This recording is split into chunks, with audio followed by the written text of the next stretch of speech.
La luz era fría, de ese blanco quirúrgico que revela cada imperfección, cada línea de expresión que mi vida había dibujado. Estaba sentada frente al panel de cristal polarizado. En la sala de entrevistas de Vanguardia Tech, una empresa de logística de última milla que prometía revolucionar la ciudad. Detrás del cristal, dos rostros jóvenes y perfectamente lisos me miraban. No me veían a mi edad. La juventud es una armadura, y yo, a mis 57 años, llevaba las cicatrices de una guerra profesional de 3 décadas. Sentía en la nuca el peso del juicio silencioso. Ellos buscaban un activo fresco. Yo era solo un pasivo obsoleto en su lenguaje digitalizado y cruel. Me preguntaron sobre mi experiencia, que era 3 veces la edad combinada de ambos entrevistadores. El joven director de operaciones y la chica de recursos humanos. Hice mi presentación con la precisión que solo años de manejo de crisis otorgan. Hablé de inventarios multimillonarios, de la optimización de rutas en 4 continentes, de la gestión de personal en entornos hostiles. Pero sus ojos no estaban fijos en mi currículum, sino en mis manos.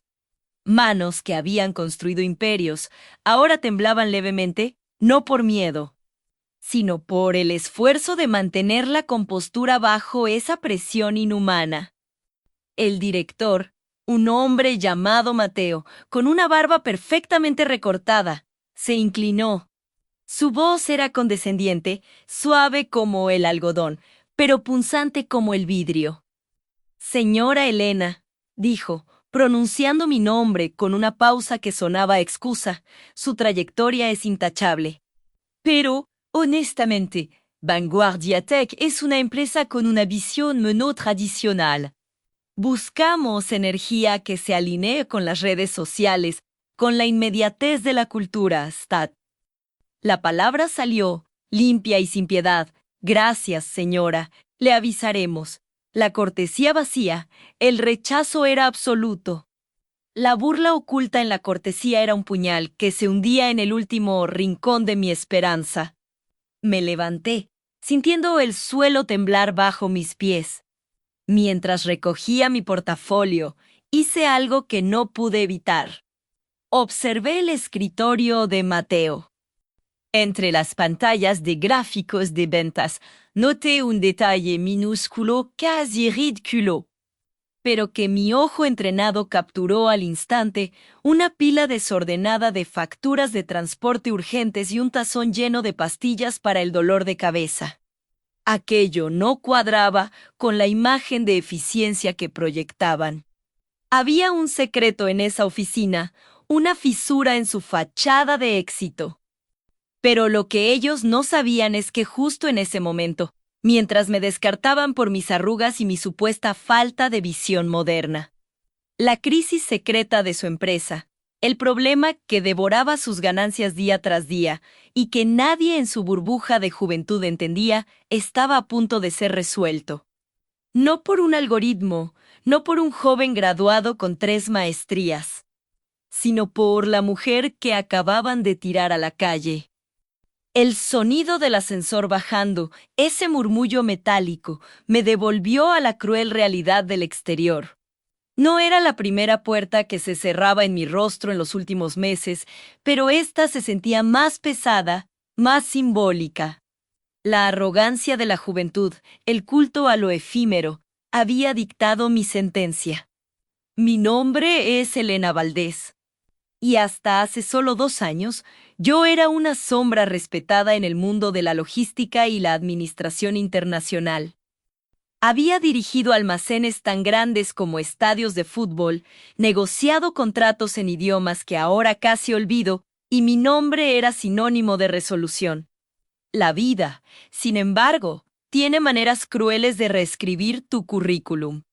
La enfermedad de mi esposo nos consumió los ahorros. La pensión que yo creía segura se esfumó en una mala inversión antes de que pudiera jubilarme.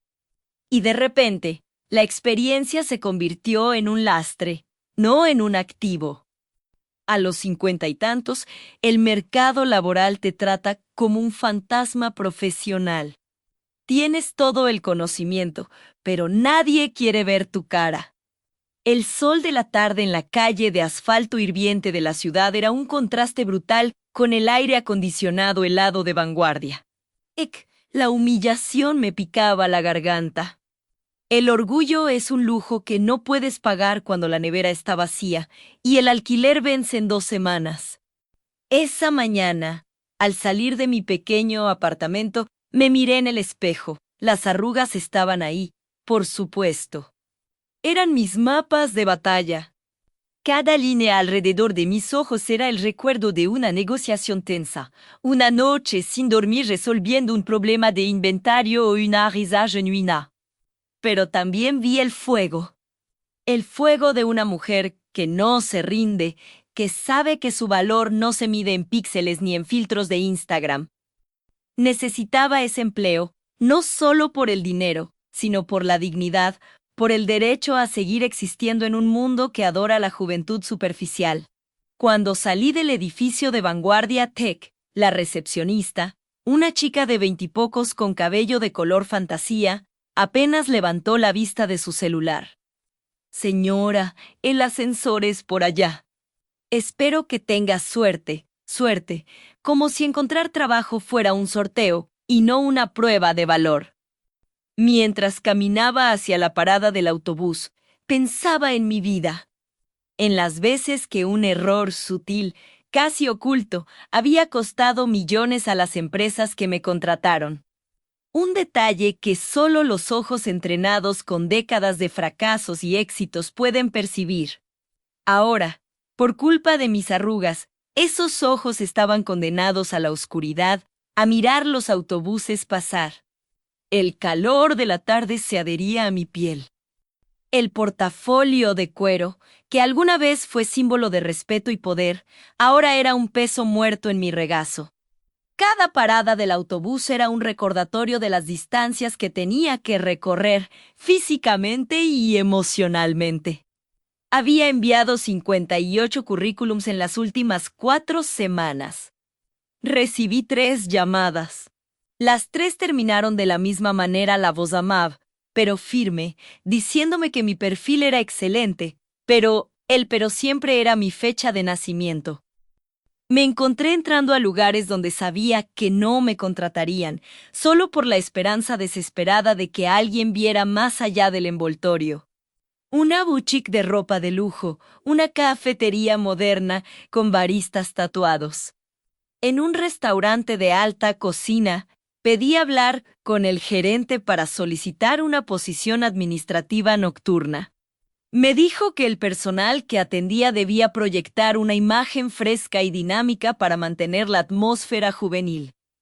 Le respondí, con la voz templada por la rabia contenida, que mis manos podían servir 4 platos sin derramar una gota y calcular el inventario de la bodega mentalmente, corrigiendo sus errores con precisión quirúrgica. Él solo sonrió con condescendencia. Esa sonrisa, esa superioridad vacía de quien nunca ha tenido que luchar por la luz, me dolía más que el rechazo directo. Me trataban como si la experiencia fuese sinónimo de lentitud y la edad sinónimo de ignorancia tecnológica. Yo había aprendido a programar en los años 80. Antes de que ellos nacieran, mi cuenta bancaria gritaba auxilio. Quedaba apenas lo suficiente para cubrir el alquiler de ese mes y comprar medicinas básicas. El secreto de mi situación era pesado y silencioso. Nadie podía saber la precariedad en la que vivía. No por orgullo, sino por la necesidad de mantener mi fortaleza interior intacta. Yo les pregunto ahora a ustedes, a quienes me escuchan, ¿cuál es el verdadero valor de la experiencia? ¿Es justo que un sistema te descarte por la edad, ignorando la sabiduría acumulada? Si alguna vez han sentido la injusticia de ser rechazados por algo que no pueden controlar, quiero que escriban una palabra en los comentarios. Escriban la palabra dignidad. Es la única cosa que me negaba a perder en esa búsqueda desesperada. Al llegar a casa, el apartamento se sentía pesado.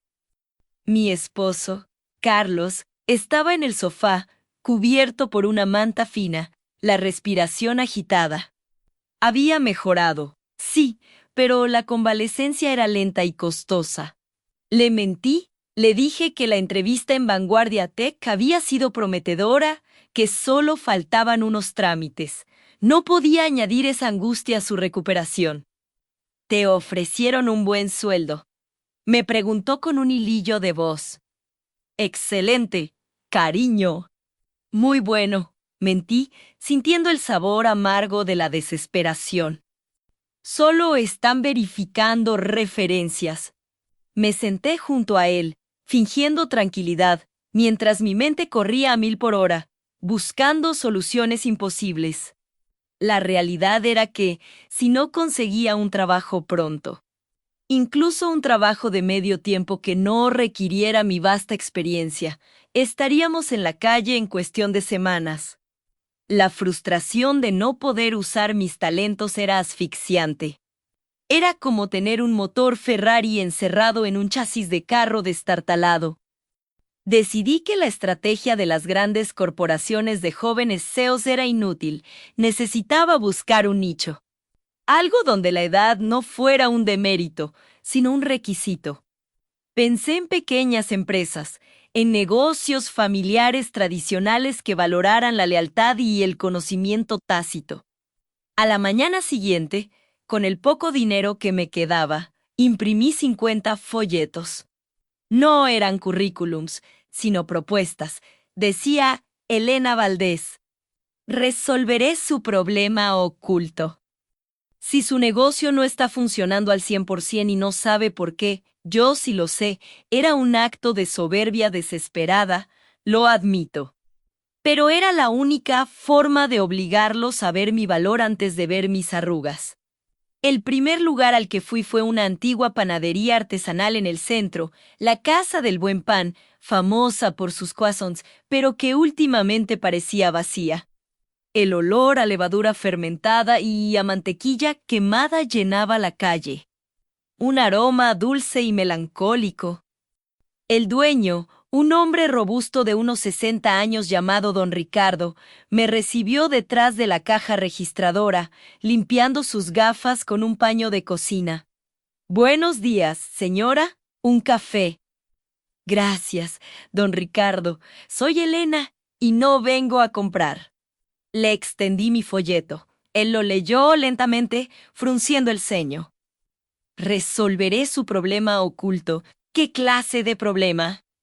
Aquí todo es calidad. La gente solo prefiere las cadenas grandes. Eso es todo. Con respeto, don Ricardo. Sus croissants son los mejores de la ciudad. Pero noté que tienen la vitrina llena a las 3 de la tarde. En un negocio artesanal, eso significa pérdida. ¿Dónde está el cuello de botella? Él me miró con una mezcla de curiosidad y desconfianza. ¿Y usted cómo lo sabe? Lo sé porque he gestionado la cadena de suministro de productos perecederos en la mitad del continente. El problema de una panadería nunca es la calidad del pan. Es la gestión del tiempo y la previsión de la demanda. Usted está horneando demasiado tarde o está ofreciendo demasiada variedad. El desperdicio es su enemigo silencioso. Don Ricardo se quitó las gafas. Este era mi momento de la verdad, mi audición real.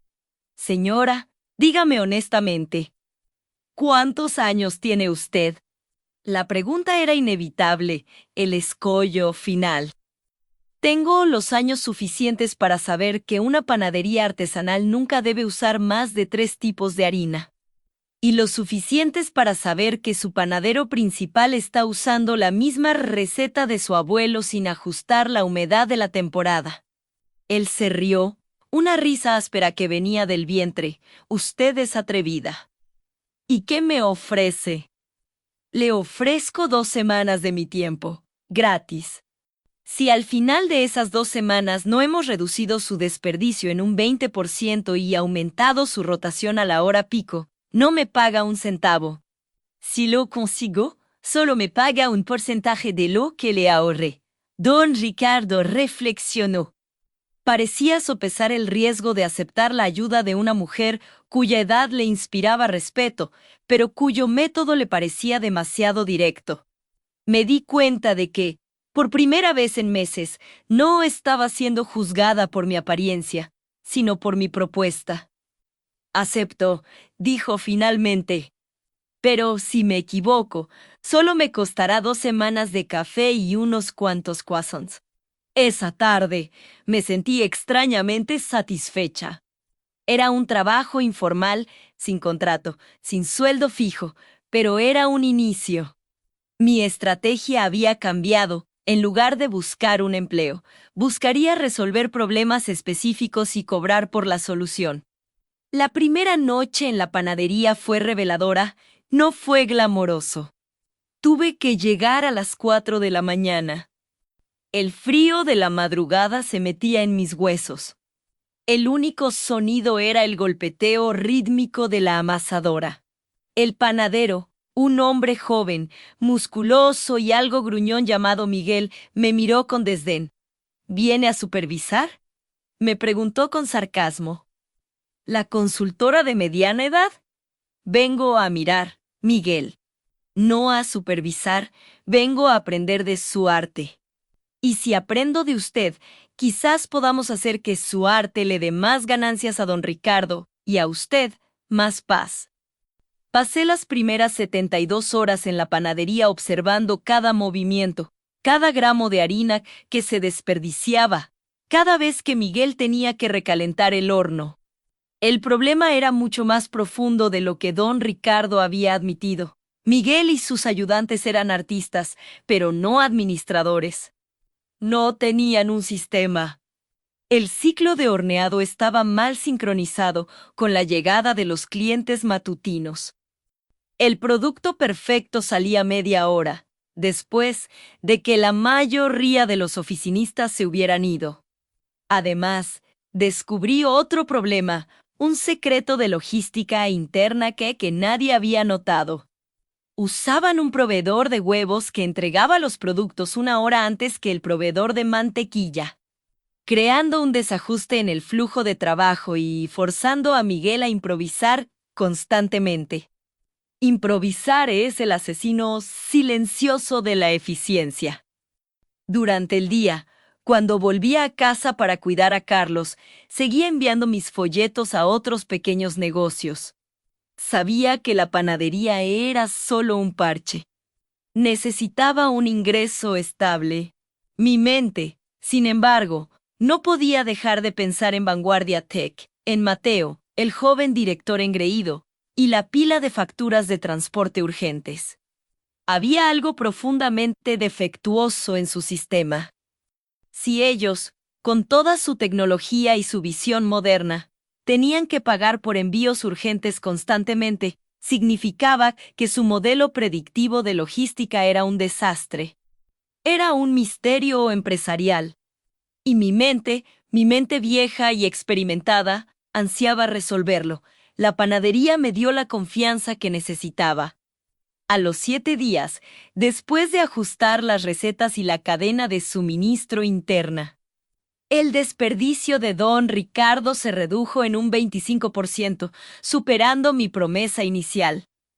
El ambiente con Miguel era ahora de respeto mutuo. Había demostrado mi valor sin necesitar una computadora, solo con la observación y la lógica. Don Ricardo me pagó un buen cheque, el suficiente para cubrir el alquiler y las medicinas. Una pequeña victoria, sí, pero el hambre financiera no me permitía parar. El camino de regreso a casa esa noche me hizo darme cuenta de que el mundo estaba lleno de problemas sutiles que la tecnología no podía ver. Y era ahí, en esos huecos, donde residía mi oportunidad, el sitio secreto donde mi edad era un superpoder. Pero la sombra de Vanguardia Tech y su crisis oculta seguía rondándome. Yo sabía que el éxito de don Ricardo era temporal. Yo necesitaba un desafío grande, uno que definiera mi capacidad, que gritara mi nombre a esos jóvenes que me habían descartado. El destino, siempre caprichoso, decidió dármelo. Al día siguiente, mientras caminaba por la calle principal buscando mi próxima oportunidad, vi un titular en un periódico local que me hizo congelar el corazón y la sangre a la vez. El titular, en letras mayúsculas, era demoledor. VNG UAR de IATEC en crisis, acciones caen tras fallas logísticas masivas. El problema oculto ya no era tan oculto, había estallado. Y ahora, yo sabía que tenía que volver a esa oficina de luz fría. Pero esta vez no iría a pedir un empleo. Iría a vender la solución. Una solución que solo la mujer que habían rechazado por sus arrugas podría ofrecer. Pero el reto no sería solo resolver el problema. El reto sería entrar, de nuevo, a ese edificio de cristal y convencer a Mateo, el director, de que la única persona que podía salvar su empresa era la misma mujer a la que había descartado por no ser lo suficientemente fresca y dinámica. El titular se había convertido en un mapa. Un mapa doloroso, sí, pero un mapa al fin. Lo arranqué del periódico con la misma firmeza con que había arrancado las malas hierbas de mi jardín durante años. Era la prueba de que mi experiencia, mi juicio y mi profundo conocimiento del flujo de materiales valían más que cualquier certificado digital o cualquier sonrisa recién horneada. Vanguardia Tech estaba sangrando. Y yo, la anciana que habían desechado, era la única que tenía el bisturí para detener la hemorragia. Pero una cosa es saber la verdad, y otra muy distinta es ser escuchada por gente que te considera invisible. Mateo, el director, me había juzgado por mis líneas de expresión, por el color de mi cabello. Ahora tenía que convencerlo de que esas mismas líneas eran, en realidad, las rutas críticas que salvaban una cadena de suministro.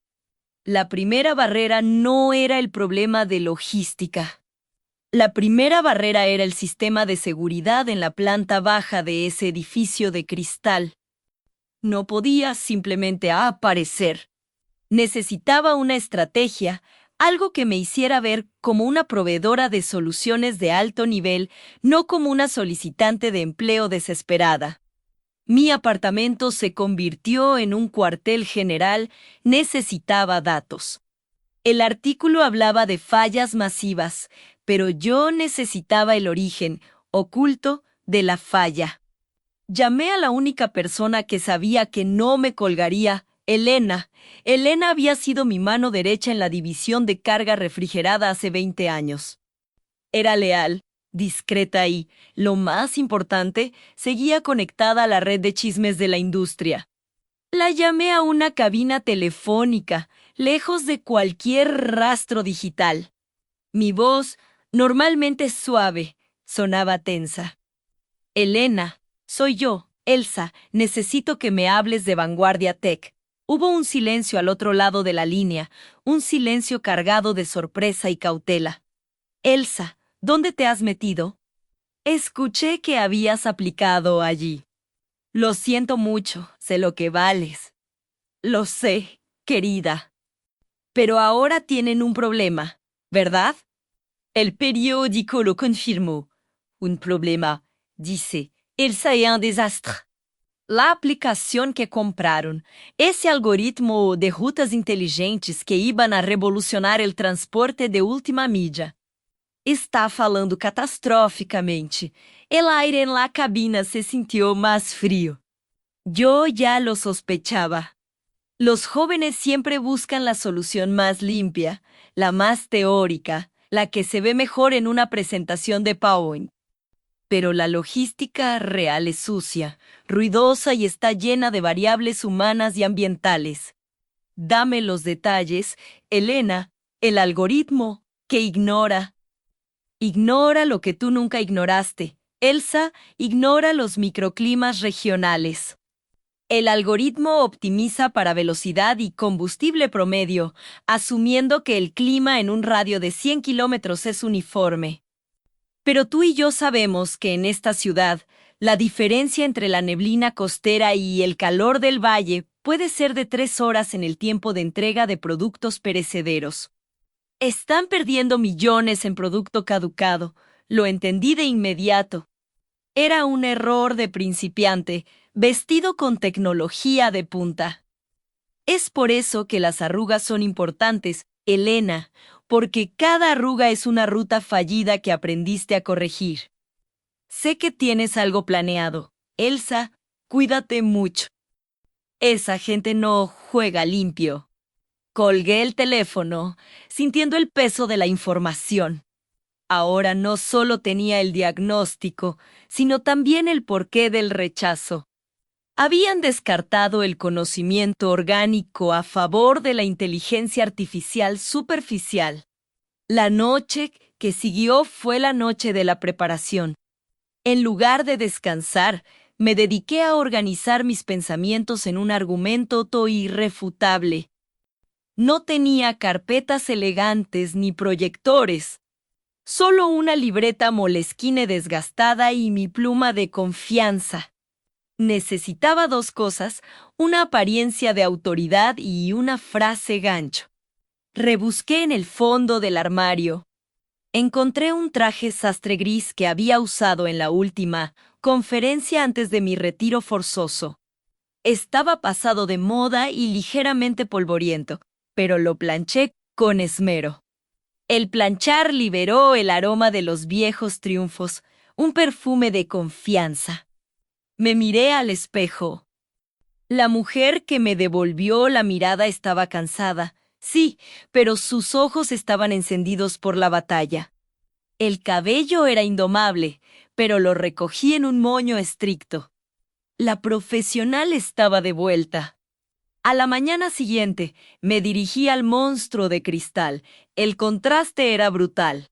Yo, con mi maletín de cuero gastado y mi traje de hace una década, caminando entre jóvenes en trajes de corte italiano y zapatillas deportivas de diseño, todos con sus auriculares y su aire de urgencia prefabricada.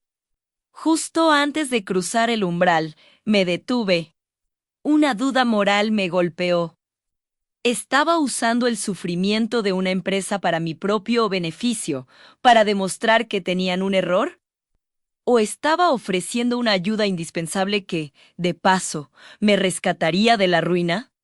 Era una fina línea entre la venganza profesional y el rescate técnico. Si tú tuvieras la solución que salvaría una compañía que previamente te humilló, ¿la ofrecerías sin rencores o cobrarías un precio elevado por la lección aprendida? Deja tu respuesta en los comentarios usando solo una palabra, justicia por piedad. Respiré hondo y entré. El vestíbulo seguía siendo el mismo, mármol blanco glacial, luz LED demasiado brillante y la recepcionista, una joven que parecía haber sido fabricada en serie. Su nombre era Diana. Su actitud era la de una esfinge impasible y guardiana. Buenos días. Tengo una reunión con el señor Mateo. Mi voz sonó sorprendentemente firme. Diana no levantó la mirada de su tableta de cristal. Nombre, por favor. ¿Tiene una cita programada? Elsa Flores, no tengo una cita programada, pero es urgente. Es sobre la crisis logística que están experimentando. Esa palabra, crisis, la hizo alzar la vista. Su expresión cambió de aburrimiento a irritación. Señorita Flores, el señor Mateo tiene su agenda copada para todo el mes. Debe solicitar una cita formal en línea. Además, no estamos experimentando ninguna crisis. Todo está funcionando dentro de los parámetros. La negativa era predecible, pero me había preparado para ella. Si aceptaba irme, sería invisible de nuevo. Tenía que forzar el encuentro. Dile al señor Mateo, por favor, que la mujer que está aquí sabe que su algoritmo de rutas está optimizando la temperatura en lugar de la humedad. y que por eso perdió los 3 cargamentos de productos lácteos en la ruta del noroeste la semana pasada. Diana parpadeó, había usado términos demasiado específicos. Esa no era información de un periódico, eso era un secreto operativo. Espera un momento, me dijo, su voz ahora cautelosa, pero sin perder la arrogancia. Me miró de arriba abajo, sopesando si mi traje anticuado podía albergar un secreto tan valioso. La vi marcar un número interno con rapidez nerviosa, cubriendo el micrófono con la mano. Yo permanecí parada, inmóvil, dejando que el silencio incómodo hiciera el trabajo. A los pocos minutos, el ascensor se abrió y un hombre joven, con una camisa sin arrugas y una expresión de tensión mal disimulada, salió apresurado. Era Jorge, el asistente de Mateo, a quien recordaba vagamente de mi fallida entrevista. Sus ojos eran una mezcla de recelo y pánico. Señorita Flores, el señor Mateo está muy ocupado. Puede decirme a mí lo que necesita, Jorge, ¿verdad? Le dije, poniendo mi mejor sonrisa ejecutiva. Una sonrisa que decía, sé más que tú, y tú lo sabes. Lo que tengo que decir es solo para el oído de su director. Dile que estoy aquí para hablar sobre la variable ambiental oculta en su sistema. Y si no me recibe ahora, la siguiente persona que sabrá sobre esa variable será un reportero del Al-Asterisk. Esa fue la amenaza necesaria. No era chantaje, era palanca. Yo estaba ofreciendo discreción a cambio de una oportunidad. Jorge palideció. Se dio la vuelta y se precipitó de vuelta al ascensor sin atreverse a mirarme a los ojos. Me dejaron esperando en el vestíbulo, que ahora se sentía como una jaula dorada. Pasaron 10 minutos. 10 minutos que se sintieron como horas. Observé a la gente pasar, todos jóvenes, todo rápido. Todos con una fe ciega en la tecnología que yo sabía que era defectuosa. Me recordé a mí misma que yo no estaba allí por venganza, sino por supervivencia. Y sí, un poco para demostrarles que la experiencia no se descarga con una actualización de software. Finalmente, el ascensor regresó. Esta vez fue Mateo quien salió. El director de Vanguardia Tech era tan pulcro y arrogante como lo recordaba. Su chaqueta de lana fina y su reloj de precisión contrastaban con mi traje desgastado pero su rostro. Su rostro revelaba el estrés. Tenía ojeras que el maquillaje no podía ocultar y la mandíbula tensa. La crisis estaba cobrando su precio. Se acercó a mí sin saludar, sin sonreír. Su voz era un susurro de hielo. ¿Qué significa esto? Flores. Amenazando a mi personal en mi vestíbulo, me mantuve firme. No me intimidaría. Significa, señor Mateo, que su empresa está perdiendo 10 veces mi salario anual cada semana debido a un error de codificación que su equipo de veinteañeros, que nunca ha visto un muelle de carga después de la medianoche, no puede detectar. Lo golpeé con la precisión de un francotirador. Vi una chispa de sorpresa detrás de la ira en sus ojos. ¿Y usted pretende que yo la reciba? La misma persona que rechazamos hace 2 semanas por falta de alineación con nuestra cultura. Exacto. Me rechazó por mi edad. Ahora tiene la oportunidad de ver por qué esa edad es su seguro contra la bancarrota. Dígame, Mateo, ¿cuánto tiempo más puede permitirse perder carga refrigerada en rutas que usted pensaba que eran óptimas? ¿Pero qué están comprometidas por la condensación de la mañana? Usé la palabra condensación. Era una clave, se hizo el silencio. Su arrogancia se desmoronó un poco. Se dio cuenta de que no estaba allí pidiendo caridad. Yo tenía munición real. Suba 5 minutos. Y si me hace perder el tiempo, llamaré a seguridad. Mientras subíamos en el ascensor privado, la sensación de triunfo era agridulce. Yo había forzado mi camino, pero el verdadero desafío apenas comenzaba. Tenía 5 minutos para reescribir mi destino. La oficina de Mateo era todo cristal y cromo, un templo a la modernidad. La vista de la ciudad era impresionante, pero él no estaba mirando la vista, estaba mirando mi libreta Moleskine. Me senté frente a su escritorio. Él permaneció de pie, apoyado en el cristal, marcando el ambiente de superioridad. Empiece a hablar, flores y sea breve. ¿Cómo demonios sabe lo de las pérdidas del noroeste? Porque es un patrón lógico. Señor Mateo, su sistema de rutas inteligentes es elegante, pero es ciego. Asume que una ruta es una línea estática de punto a punto B. Usted invierte en transporte de productos que caducan.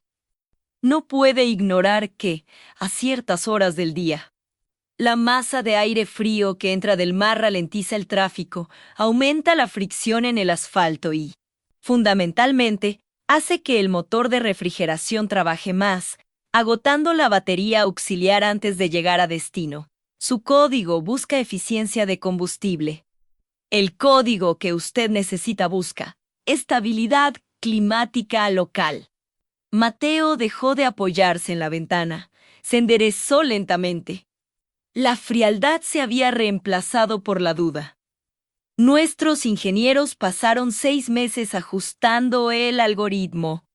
Ellos dicen que no hay un problema de código, sino de implementación en campo. Culpan a los conductores. Por supuesto que culpan a los conductores. Los conductores no son brillantes objetos tecnológicos, pero su código está diseñado para fallar en condiciones reales. La solución no es un parche. Es una reingeniería de la lógica de decisión. Necesitan introducir una variable de riesgo basada en datos meteorológicos históricos combinados con patrones de tráfico específicos de IBROS, no de ciudades enteras. Algo que solo se aprende conduciendo esas rutas o, como yo, analizando miles de reportes manuales durante décadas. Saqué mi libreta y la abrí en una página llena de diagramas garabateados y cálculos. Esto, dije, señalando un pequeño círculo dibujado a mano, es lo que el código de sus veinteañeros considera ruido. Yo lo llamo el factor sombra. Es el punto exacto donde la ruta de menor tiempo se convierte en la ruta de mayor riesgo para un producto sensible. Mateo no podía apartar la mirada de mis diagramas. Él quería que esto fuera un engaño, pero las cifras y la jerga eran demasiado precisas. ¿Y qué quiere usted?, preguntó, volviendo a su tono duro, intentando recuperar el control. No quiero el empleo que me negaron. Señor Mateo, quiero un contrato de consultoría, temporal, por 90 días. Mi tarifa será el doble de lo que le cuesta esa falla al día, hasta que el problema esté resuelto. Y un bono de éxito que me pague lo que perdí por buscar trabajo en los últimos 6 meses. Su rostro se torció en una mueca. Era una cifra astronómica para mis estándares, pero una miseria comparada con las pérdidas diarias de Vanguardia Tech. Usted es audaz, Flores. Y usted está en crisis, Mateo. La audacia, a veces, es lo único que detiene la caída libre. Extendí mi mano sobre el escritorio, ofreciéndole la libreta. Aquí está el primer paso, las coordenadas exactas de 10 puntos de falla que ni siquiera sabe que existen. Revise estos puntos si me equivoco. Llame a seguridad. Si tengo razón, llame a su abogado para redactar el contrato. Mateo tomó la libreta con reticencia, sus dedos apenas rozando la tapa desgastada. Había puesto toda mi esperanza, toda mi experiencia y toda mi dignidad en esa mesa. El silencio en la oficina era ensordecedor, roto solo por el zumbido de los servidores en algún lugar del edificio. Salí de la oficina sin un acuerdo, sin un apretón de manos, Sin una promesa, dejé la libreta como una bomba de tiempo. El plan era sencillo, forzarlo a elegir entre el orgullo corporativo y la supervivencia financiera. El camino de vuelta a mi pequeño apartamento fue diferente. Ya no caminaba con el peso del rechazo, sino con la adrenalina de la batalla ganada, aunque solo fuera una escaramuza. Si alguna vez te has sentido invisible, si has sentido que tu experiencia no importa, que eres descartable por algo tan superficial como tu edad o tu apariencia, sabes lo que sentí en ese momento. Compartir esta historia puede ser el faro que alguien necesita para recordar que el valor no caduca. Dale me gusta y comparte si crees que la sabiduría de la vida siempre supera la moda. Esperé, la espera fue el tormento más grande. Cada hora que pasaba era una tortura. Habría descartado mi libreta como la divagación de una anciana amargada. Habría llamado a su equipo de jóvenes ingenieros solo para que se burlaran de mi factor sombra. 2 días después, mi teléfono, que rara vez sonaba, vibró. Era un número privado, con un código de área que reconocí al instante Vanguardia Tech. La llamada no era de Mateo, era de su abogado. Señora Flores, mi nombre es Daniel. Estoy autorizado por el señor Mateo para discutir los términos de su propuesta de consultoría. Mi corazón dio un vuelco. Había funcionado. Estoy escuchando, Daniel. Pero antes de empezar, necesito confirmación. Revisaron el factor sombra. Hubo una pausa fría y profesional. Digamos que la información que usted proporcionó condujo a una revisión exhaustiva de nuestros protocolos. Lo que significa, señora Flor, que usted tiene razón. El señor Mateo no está contento de admitirlo, pero lo está. La satisfacción que sentí en ese momento era más pura que el dinero. Había validado mi existencia. Mis arrugas habían hablado más fuerte que sus algoritmos. El contrato llegó por mensajería esa misma tarde. Era un documento de 15 páginas, denso y legalista. Mi tarifa era exactamente lo que había pedido. El contrato me nombraba consultora estratégica en logística de Crones, un título pomposo para la anciana que se había negado a desaparecer. El reto ahora no era entrar, sino sobrevivir a la cultura que me había rechazado. Volvería a Vanguardia Tech, no como empleada, sino como una doctora que llega a sanar un organismo enfermo. Mi primera reunión oficial fue con el equipo de ingeniería. Eran todos, sin excepción, veinteañeros brillantes y enfurecidos.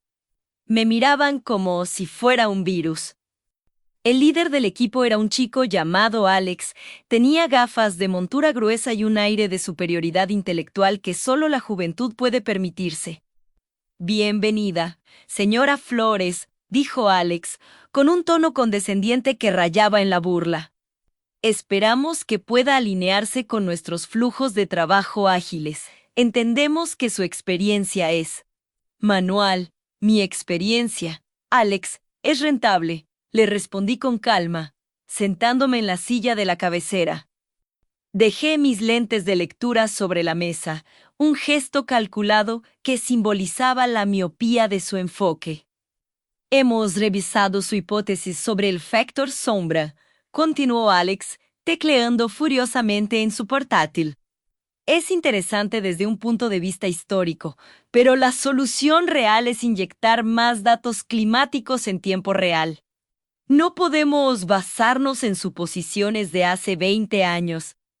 El problema con los datos en tiempo real, Alex, es que solo reaccionan. Nunca predicen el problema. Están usando datos para ver dónde se mojó el piso, cuando yo les ofrezco el conocimiento para saber dónde va a gotear el techo. La humedad residual no se registra en la estación meteorológica del aeropuerto. Se registra en las grietas del asfalto y en los patrones de viento locales que solo la experiencia puede identificar. Los ingenieros se miraron entre sí, incómodos. Había golpeado el nervio. Su solución, aunque tecnológicamente avanzada, era reactiva. Vamos a implementar un sistema de corrección basado en mi lógica. Lo llamaremos el módulo de estabilidad de carga. Necesito que 2 de ustedes trabajen exclusivamente conmigo. Alex se cruzó de brazos. Nuestros mejores ingenieros están ocupados en proyectos de visión futura. Su visión futura no existirá si el presente sigue perdiendo dinero. No necesito a los mejores en codificación. Necesito a los que están dispuestos a ensuciarse las manos y a entender que el mundo real no es un simulador de laboratorio. El silencio volvió a instalarse. Sentí que estaba luchando no solo contra un algoritmo defectuoso, sino contra una ideología generacional, la creencia de que todo lo viejo es irrelevante. Elegí a 2 ingenieros, no los más brillantes, sino los más silenciosos, Sofía, que parecía escéptica, pero curiosa, y Daniel, que parecía asustado. Ellos serían mi puente entre la sabiduría manual y la ejecución digital. Mi jornada apenas comenzaba. La mujer rechazada estaba ahora al mando de la salvación de la empresa que la humilló. Y el secreto para la prosperidad de Vanguardia Tech residía en las arrugas que le habían costado el empleo, ahora convertidas en sus mayores activos. La siguiente fase de la operación no era solo arreglar el código. Era arreglar el orgullo de una empresa que había olvidado el valor de la historia. La presión era alta. Mateo había invertido en mi visión, pero su fe era frágil. Tenía que demostrar resultados, y rápido. A partir de este momento en el resto de la narración, insertaré una palabra clave que es el verdadero nombre de mi mentor logístico que me enseñó la importancia del clima. Si la encuentras y la dejas en los comentarios, sabremos que eres un verdadero detective de la logística. La palabra es una ciudad europea antigua. La implementación del módulo de estabilidad de carga fue un calvario de resistencia pasiva. Alex y su equipo sabotearon sutilmente mi trabajo, creando incompatibilidades artificiales y cuestionando mi metodología en las reuniones. ¿Por qué necesita que los conductores llenen un reporte manual sobre la sensación térmica en Roma del camión? Protestó Alex en una reunión. Es redundante, tenemos sensores. Los sensores te dicen la temperatura de la cabina, Alex. El reporte manual, especialmente en los puntos de transferencia, nos dice cómo se siente la carretera bajo las llantas y si el aislamiento está cediendo. Es una validación humana que evita el sesgo del sensor. Me estaba agotando. Estaba trabajando 15 horas diarias, alimentándome de café y de la urgencia de demostrar mi valía. Mis arrugas se profundizaron, pero ahora no eran marcas de dolor, sino mapas de guerra. Sofía y Daniel, sin embargo, comenzaron a ver la lógica detrás de mi método anticuado. Vieron que al combinar mi experiencia con sus habilidades de codificación, los errores en las entregas comenzaron a reducirse, el factor sombra funcionaba. Pero Mateo aún no estaba convencido.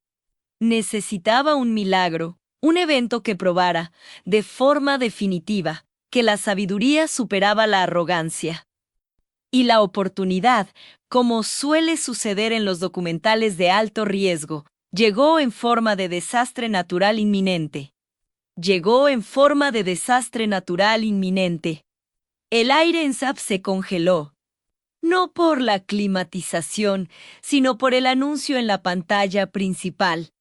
Una tormenta polar anómala, catalogada como evento de 100 años, estaba convergiendo sobre nuestro principal centro de distribución en el norte, la columna vertebral de la red. Vi los números del servidor caer en picada, cada dígito rojo gritando la pérdida de millones de datos por segundo.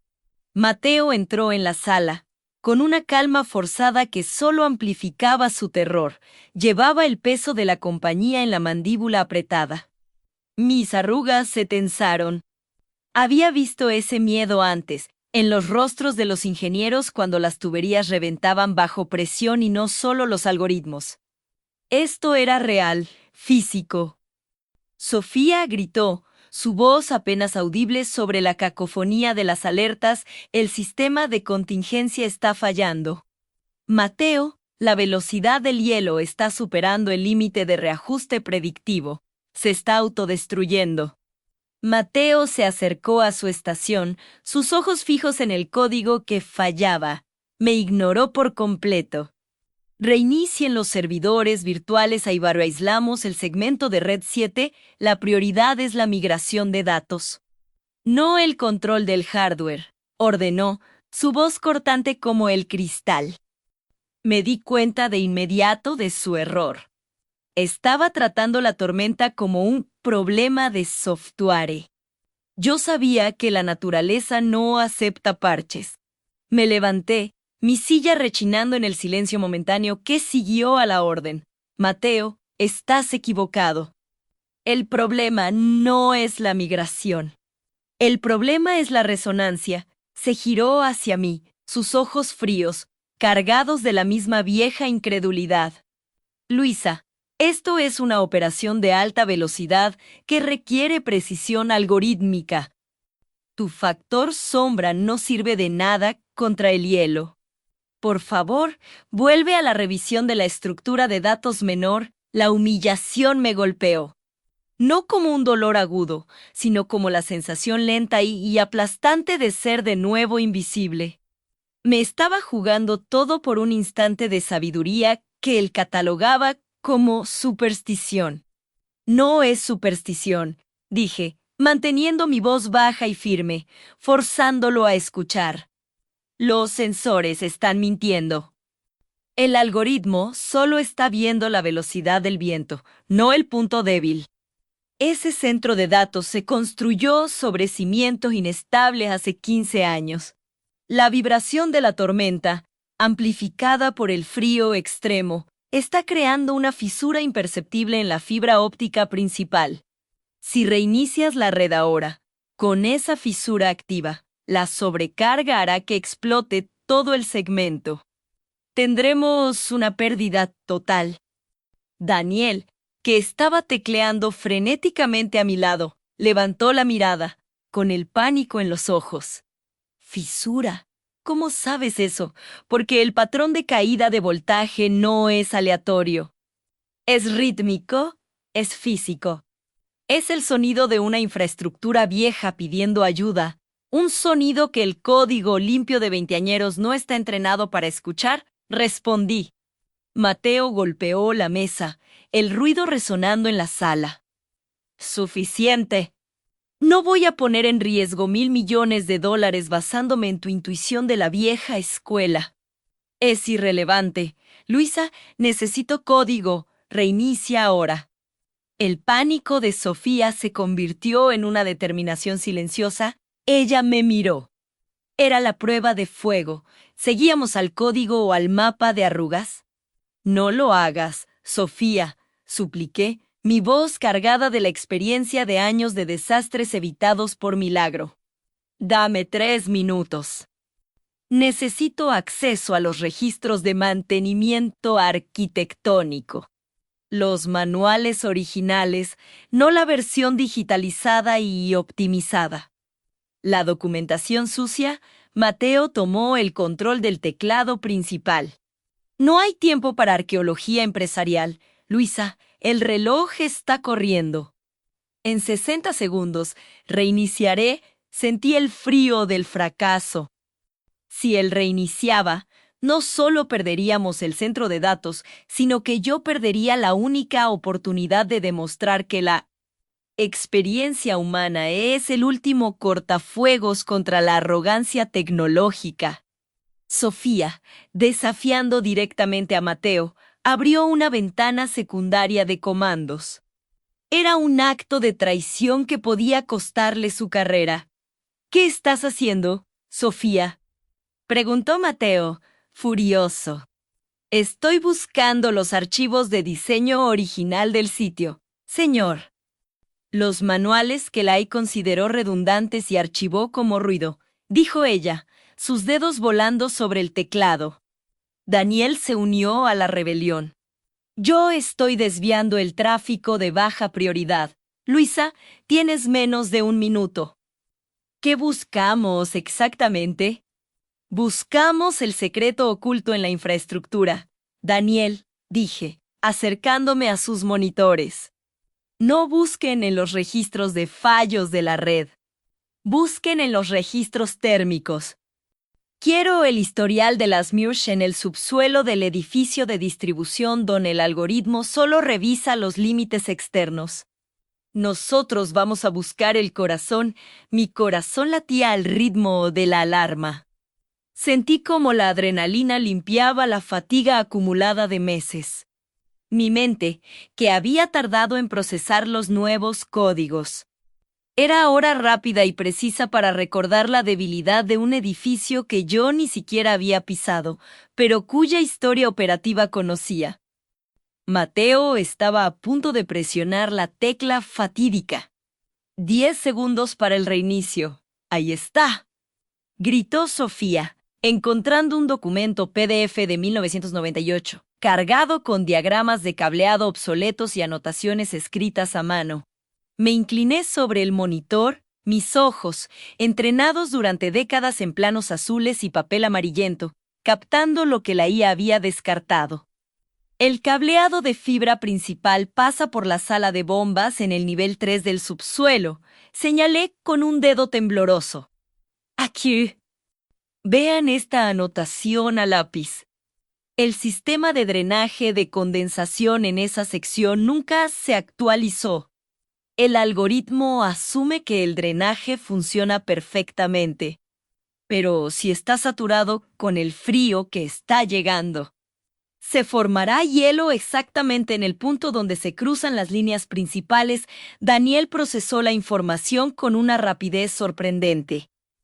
Eso explica la caída rítmica. No es una fisura digital. Es una contracción física causada por el hielo. El shadow factor funciona. Mateo se detuvo, su mano flotando a centímetros de la tecla. Su rostro era una máscara de confusión y furia contenida. ¿Y qué propones, Luisa? No podemos enviar un equipo de mantenimiento a la zona de la tormenta, espetó. No, pero podemos aislar el segmento. Si intentamos el reinicio ahora, el hielo actuaría como un conductor forzando la explosión del segmento. Necesitamos calentar esa sala en específico. Rápidamente, expliqué. Sofía protestó. Los sistemas de calefacción están automatizados y en modo de conservación de energía. Lai no permitirá que activemos la calefacción del subsuelo en un estado de emergencia climática. Por supuesto que no, dije, mirando el plano. Pero hay una línea de gas auxiliar obsoleta, desconectada, marcada aquí. Está justo al lado del ducto principal. El algoritmo de gestión de temperatura no la monitorea. Mateo, a pesar de su escepticismo, estaba escuchando. El terror al fracaso era mayor que su orgullo. ¿Qué se supone que hagamos con una línea de gas auxiliar obsoleta? Preguntó Mateo, su voz ahora teñida de desesperación. Daniel, necesito que hackees el sistema de gestión del edificio, no el de red. Tienes que convencer al antiguo sistema de automatización que esa tubería auxiliar es una tubería de aire presurizado que está a punto de reventar. Engaña al sistema para que active los calentadores de emergencia locales, no para salvar el sistema, sino para evitar una fuga. Ordené. Tiene que ser un truco viejo, algo que la nueva AI no sepa reconocer. El error tiene que ser humano. Para que la solución lo sea también, el tiempo se agotaba. Yo sentía el peso de todas las mujeres que han sido descartadas por su edad. Por parcelanta, por hablar con el lenguaje de la experiencia y no el de los bytes.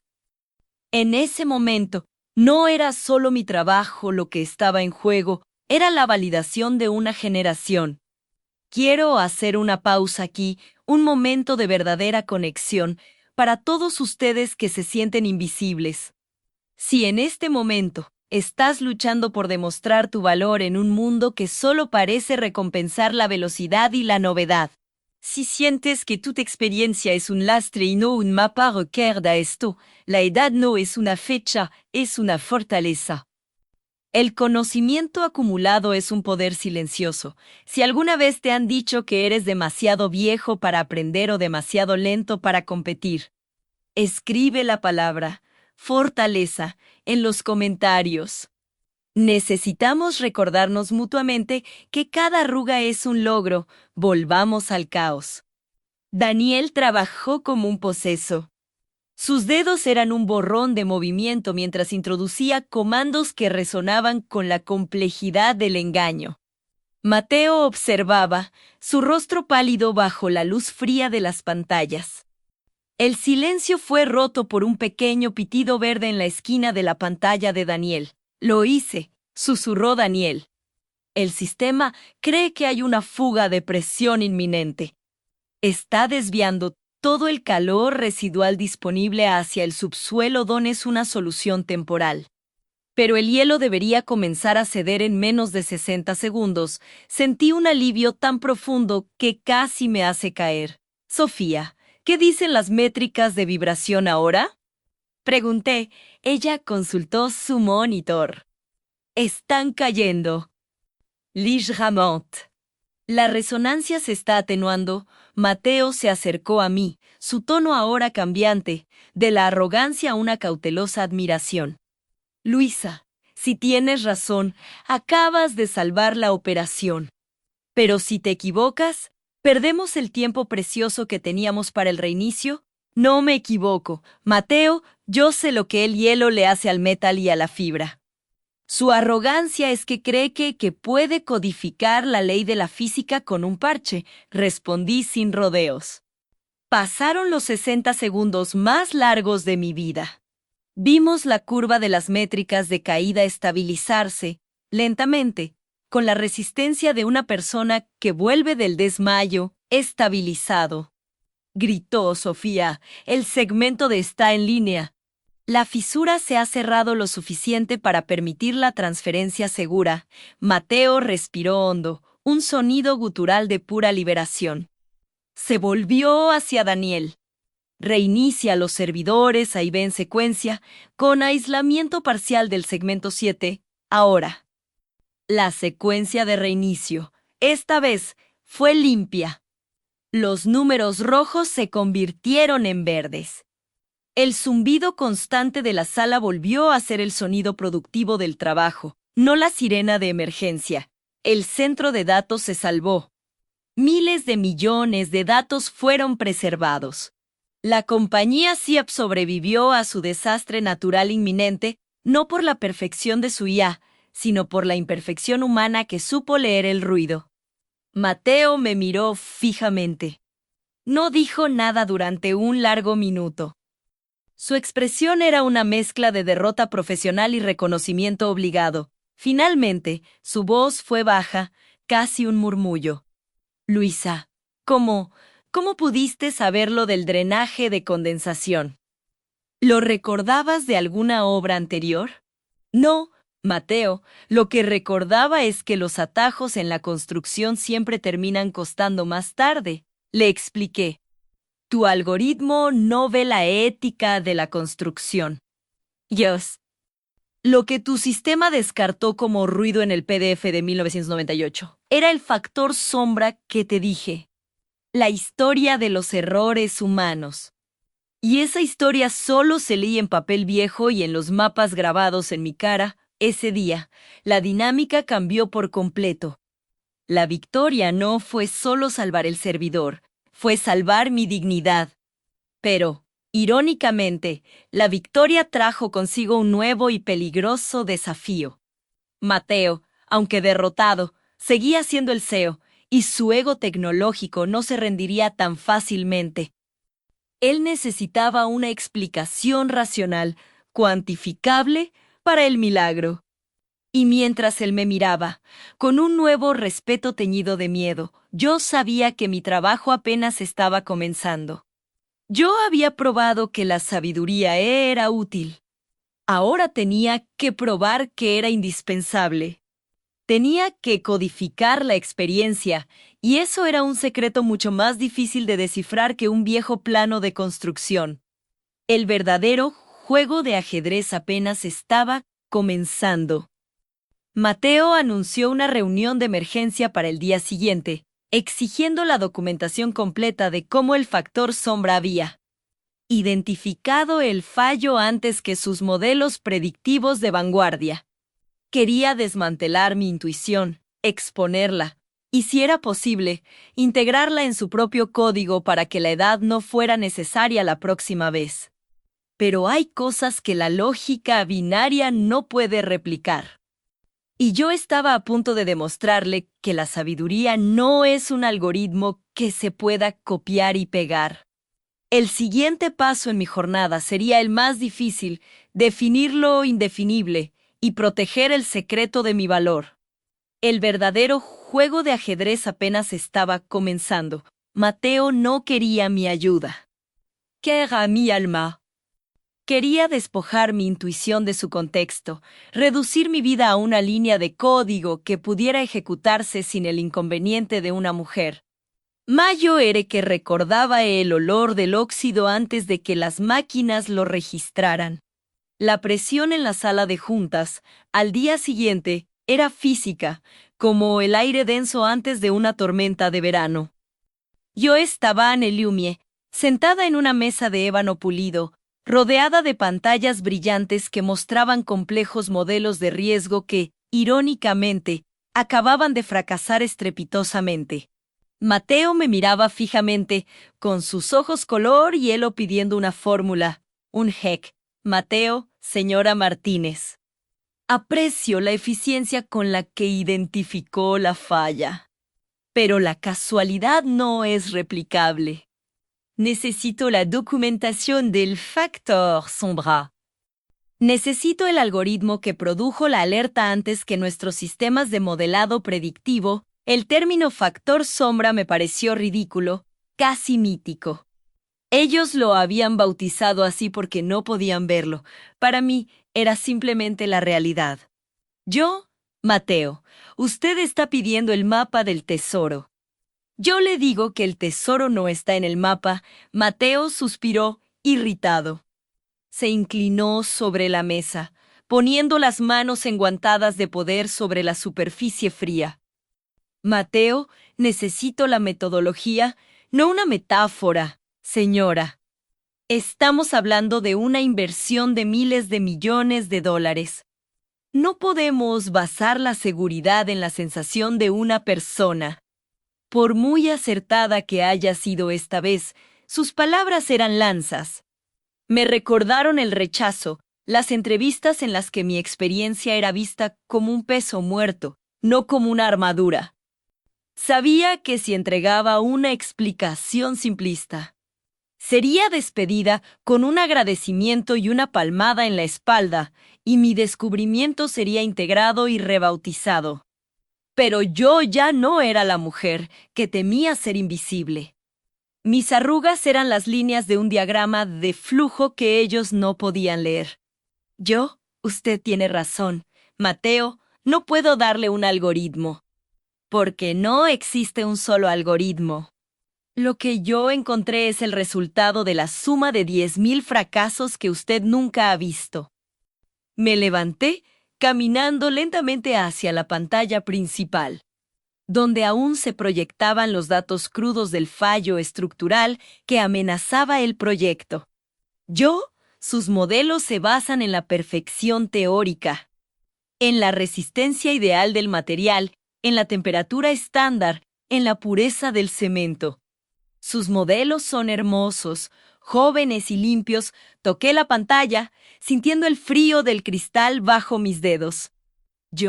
Mis datos, en cambio, están sucios. Mis datos huelen a humedad y a soldadura quemada. Mis datos no se basan en la teoría de la resistencia, sino en la historia de la fatiga y si una posa. El silencio en la sala era total.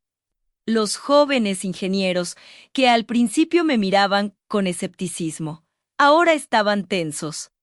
Había una verdad oculta en lo que decía que resonaba con la frustración de ver los modelos fallar. Ustedes modelaron la estructura, yo modelé al tiempo sobre la estructura. Cuando miro esos planos, no veo solo vigas. Veo cómo el sol se expandió y contrajo el acero en el verano de 1998. Veo la microfisura que se formó cuando un camión sobrecargado pasó por la carretera adyacente en 2005. Veo la corrosión que se aceleró por la salinidad inusual del invierno de hace 3 años. Ese es el factor sombra. Mateo, es la acumulación silenciosa de lo que la vida le hace a la materia. Mateo me interrumpió, tratando de recuperar el control de la narrativa.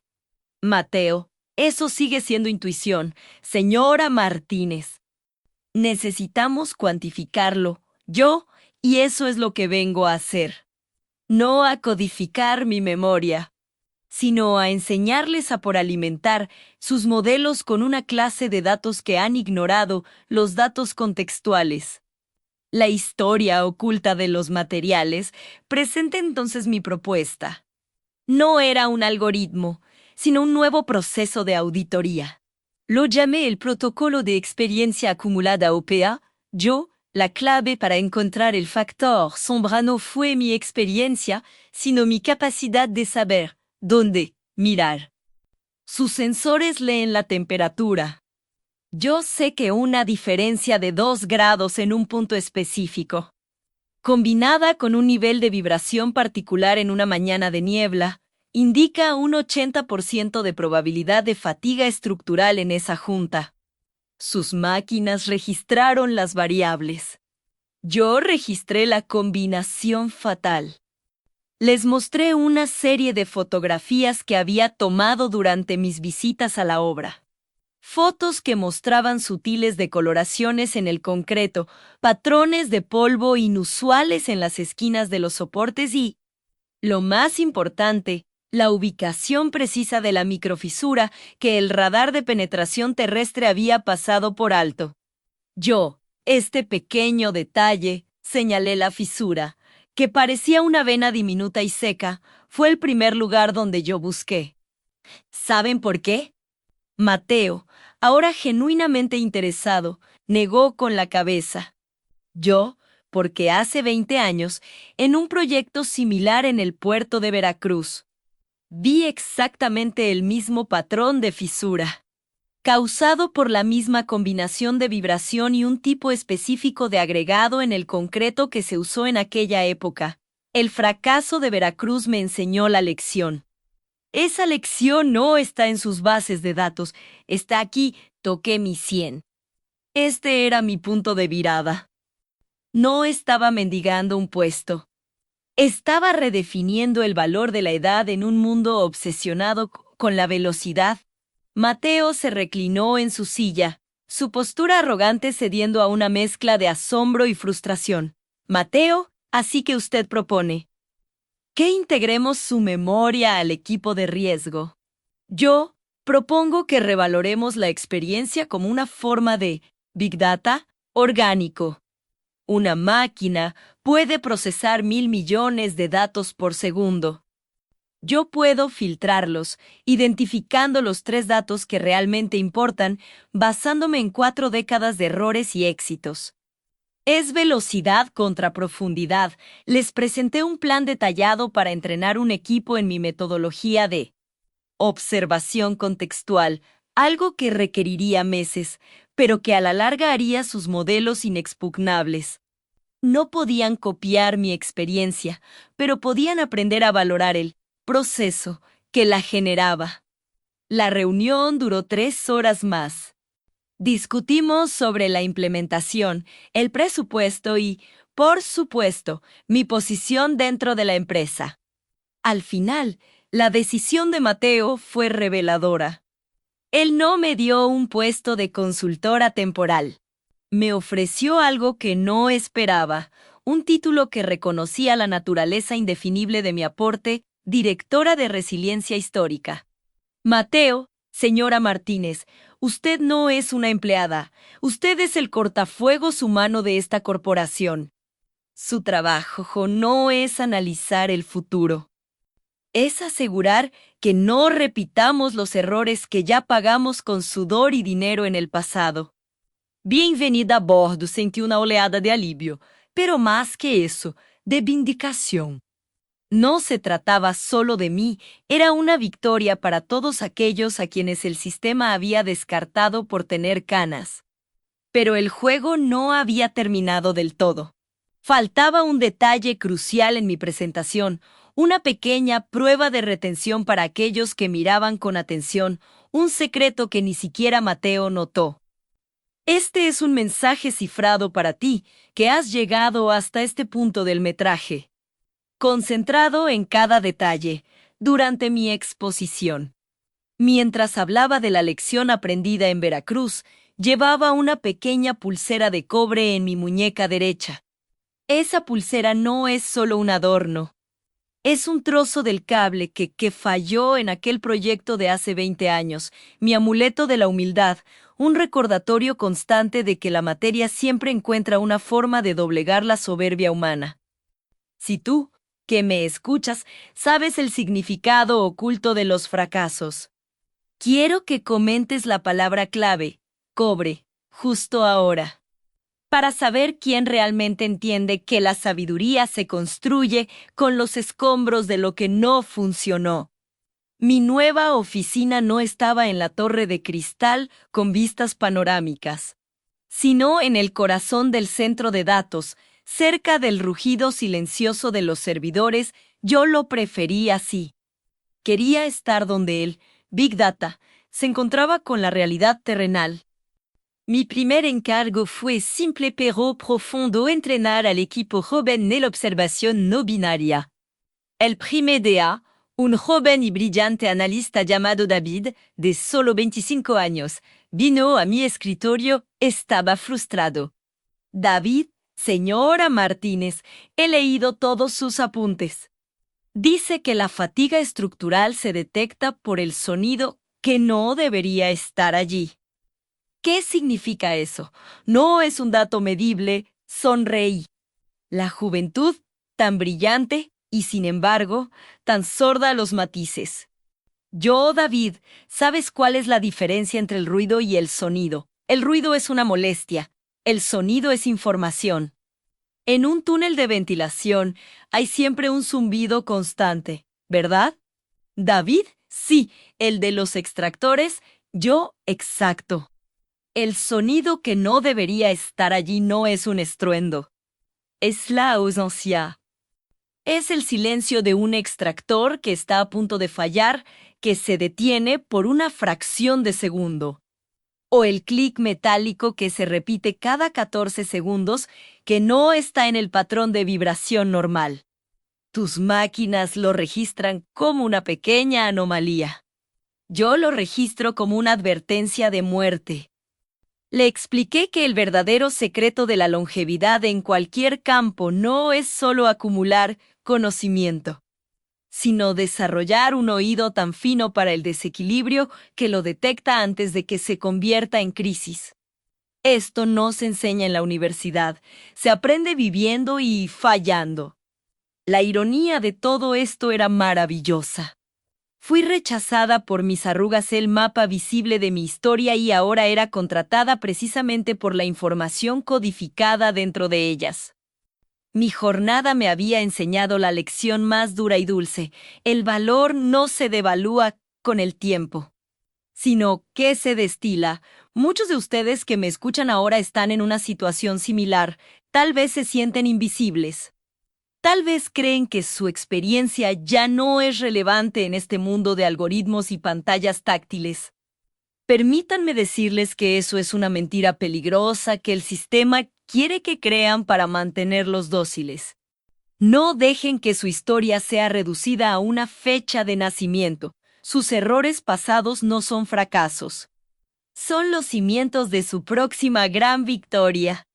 La humildad que se aprende después de un tropiezo es un blindaje emocional que ningún joven puede comprar. Miren a su alrededor. Si están pasando por un momento de gran dificultad, si el mundo les ha cerrado la puerta en la cara, recuerden esto, el conocimiento más valioso es el que se genera en la sombra. En los momentos de mayor vulnerabilidad. Cuando me preguntaron si estaba dispuesta a compartir mi secreto, la respuesta fue un rotundo sí, pero no en la forma que esperaban. No les di el código, les di el espejo. Les mostré que la verdad no se encuentra en la abstracción, sino en la conexión profunda con la realidad, el tacto, el sonido, el olor. Hoy, mi rol en la compañía es inmutable. Soy la conciencia histórica. Soy el recordatorio de que antes de que existieran las redes neuronales artificiales, existían las redes neuronales humanas que han estado aprendiendo y adaptándose durante milenios. La próxima vez que se sientan obsoletos, que sientan que su edad es una condena, quiero que hagan un ejercicio. Piensen en el momento más difícil que hayan superado en su vida profesional, el fracaso que más les dolió. Ahora, pregúntense, ¿qué aprendí de ese dolor que me hace invencible hoy? Esa es su sabiduría oculta. Ese es el tesoro que nadie más tiene. Esa es la razón por la que mi historia no termina con mi jubilación, sino con un nuevo comienzo. Si mi historia, la de una mujer que fue juzgada por sus arrugas y luego triunfó por la profundidad que esas arrugas representaban, ha resonado contigo, te pido que hagas algo fundamental. Dale me gusta a este video no solo por mí, sino para que este mensaje de valor y resiliencia alcance a cada persona que necesita saber que su tiempo en este mundo no está terminado. Y si estás luchando ahora mismo, si te sientes invisible, si estás a punto de rendirte, quiero que uses la función de compartir para enviar este video a una persona que sabes que está en la misma batalla. El acto de compartir es un acto de amor y fe. Mi victoria no fue personal, fue una declaración. Una declaración que dice que la experiencia no es un pasivo. Es el activo más difícil de conseguir, el único que no puede ser hackeado. Porque está escrito en el cuerpo, en el alma y en la historia de quien lo posee. El verdadero secreto de la vida y de los grandes proyectos es comprender que el código binario es solo una herramienta. Pero la sabiduría humana es el único sistema operativo capaz de leer entre líneas, de escuchar el silencio y de anticipar la sombra antes de que la oscuridad llegue. Mi nombre, y esta es mi historia. Y si hay una cosa que espero que recuerdes, es que tu valor no está en lo que puedes hacer en el futuro, sino en todo lo que has sobrevivido hasta hoy. Gracias por escuchar. Y recuerda, el factor sombra es real, pero también lo es tu luz, forjada por el tiempo. No permitas que nadie te diga lo contrario. Suscríbete al canal si quieres seguir escuchando las historias de aquellos que reescriben su destino un error a la vez.